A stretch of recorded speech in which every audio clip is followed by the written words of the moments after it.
This painting described the moments of before there was ever anyone ever claiming WBC, anyone ever saying that they was a part of WBC.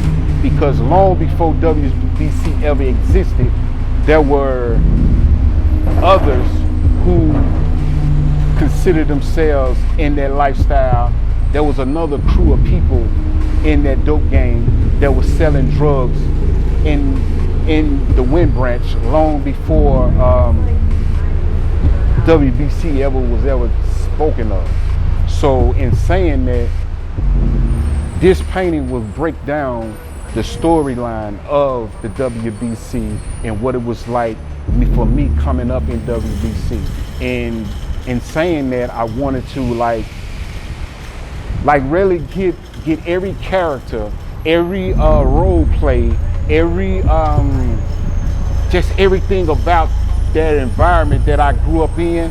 It was like I was saying, for the people that don't know what WBC is, and the people who don't know where WBC was originated from, it was in Memphis, Tennessee, where in the Whitehaven, known for Black Haven area, where a lot of big projects was at, and each project had their own, they had dope tracks, and each project had dope tracks, and each crew had their own script of selling crack.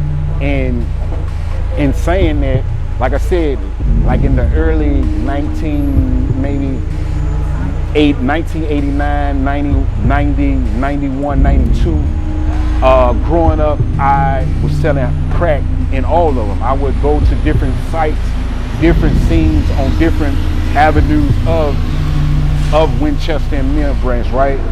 And in saying that, like I said, I would hustle in each apartment, and in time, and sometimes I would get incarcerated and continue to go back and forth to jail, doing time, and I would get out and start over, go back to the dope scene. And saying that in those moments, the time had changed as far as the dope game. It's where people would go, it was more drug dealers in different areas, and there was like your big homies, your OGs who was selling, and a lot of them, you know, either ended up smoking crack, going to jail, getting killed.